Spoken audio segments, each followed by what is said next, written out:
نہ جانے عمران خان نے کیسے جادوگر پاس رکھے ہیں کہ جو بھی اس کے قریب جاتا ہے تو اس کا گرویدہ ہو کر اس کی خاطر اپنی تو کیا اپنے اداروں تک کی عزت کو بھی داو پر لگا دیتا ہے، اور نہ جانے ان کے ہاں کون سی ایسی نحوست پائی جاتی ہے کہ جس نے بھی ان پر احسان کیا وہ انہی کے ہاتھوں رسوا اور بے عزت ہوا۔ جنرل کیانی کے دور میں جنرل پاشا نے عمرانی پروجیکٹ کا آغاز کیا تھا، لیکن پھر اسی عمران خان نے جنرل کیانی کے خلاف بیانات دیے اور پوری حکومت میں جنرل پاشا کو پوچھا تک نہیں۔ جنرل راحیل شریف نہایت شریف مشہور تھے، لیکن ان کے دور میں عمران خان کی خاطر پہلے D G I S I Zaheer ul-Islam نے لندن پلان کے تحت طاہر القادری، چودھری برادران اور عمران خان کو جمع کر کے دھرنوں کا پلان بنایا تو ان کی ساری نیک نامی بدنامی میں بدل گئی۔ نئی D G I S I general Rizwan اچھے بھلے فوجی افسر تھے، لیکن جب انہوں نے عمران دار بن کر عمران خان کے لیے لاک ڈاؤن کرایا تو ان سے ایسے اعمال سرزد ہوئے کہ وہ عمران خان ہی کے محسن نمبر 1 جنرل قمر جاوید باجوہ کے ہاتھوں فوج سے قبل از وقت رخصت ہوئے۔ جنرل قمر جاوید باجوہ سے میری جب پہلی ملاقات ہوئی اور جمہوریت، افغانستان، انڈیا اور خارجہ پالیسی سے متعلق ان کے خیالات سنے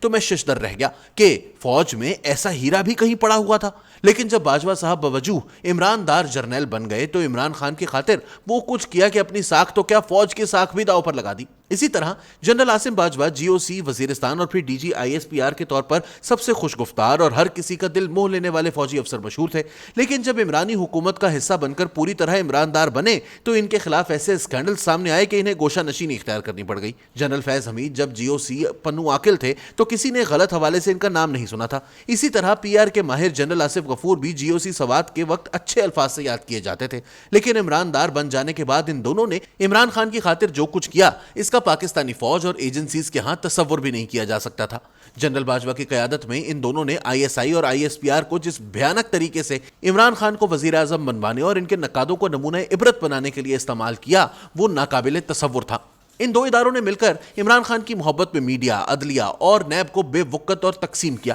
اپنے ریٹائرڈ جرنیلوں تک کو استعمال کیا۔ ان میں سے بعض یوں بے وقار کیے گئے کہ انہیں آئی ایس پی آر اور آئی ایس آئی میڈیا ونگ سے نوازا جاتا رہا۔ آج یہی ریٹائرڈ جرنیل صاحبان ہیں کہ جن کے پیٹ میں مروڑ اٹھ رہا ہے اور وہ اپنی فوج اور قوم کے ذہنوں میں یہ غلط بات پھیلا رہے ہیں کہ فوج اور عوام کے مابین فاصلہ عمران خان کے اقتدار سے باہر کیے جانے کی وجہ سے پیدا ہوا ہے۔ حالانکہ حقیقت یہ ہے کہ عوام اور فوج کے مابین فاصلے ملٹری آپریشنز، مسنگ پرسنز اور پھر سب سے بڑھ کر عمرانی پروجیکٹ کے لیے تمام جنون سیاستدانوں اور صحافیوں کو ٹھکانے لگانے، ہر عمران مخالف سیاستدان، جج اور صحافی کے خلاف فوجی وسائل اور طاقت استعمال کرنے اور ہر بات پر ہاں کرنے والے ابن الوقت بونوں کو ڈنڈے اور پیسے کے زور پر سیاستدان، جج اور صحافی بنانے کی وجہ سے فوج اور عوام کے درمیان فاصلے پیدا ہوئے۔ ہمارے شعبے کی مثال لے لیجئے، اس سے بڑی مثال اور کیا ہو سکتی ہے کہ بیشتر جنون صحافیوں کو منظر سے آؤٹ کیا گیا اور آئی ایس پی آر کے اشاروں پر چلنے والے 9 وارداتیوں کو ہیرو بنا دیا گیا۔ حامد میر صاحب اور ارشاد بھٹی صاحب گواہ ہیں کہ 2018 کے الیکشن سے چند روز پہلے ایک نشست میں جب جنرل باجوہ صاحب مجھے عمران خان کی حمایت پر آمادہ کرنے کی کوشش کر رہے تھے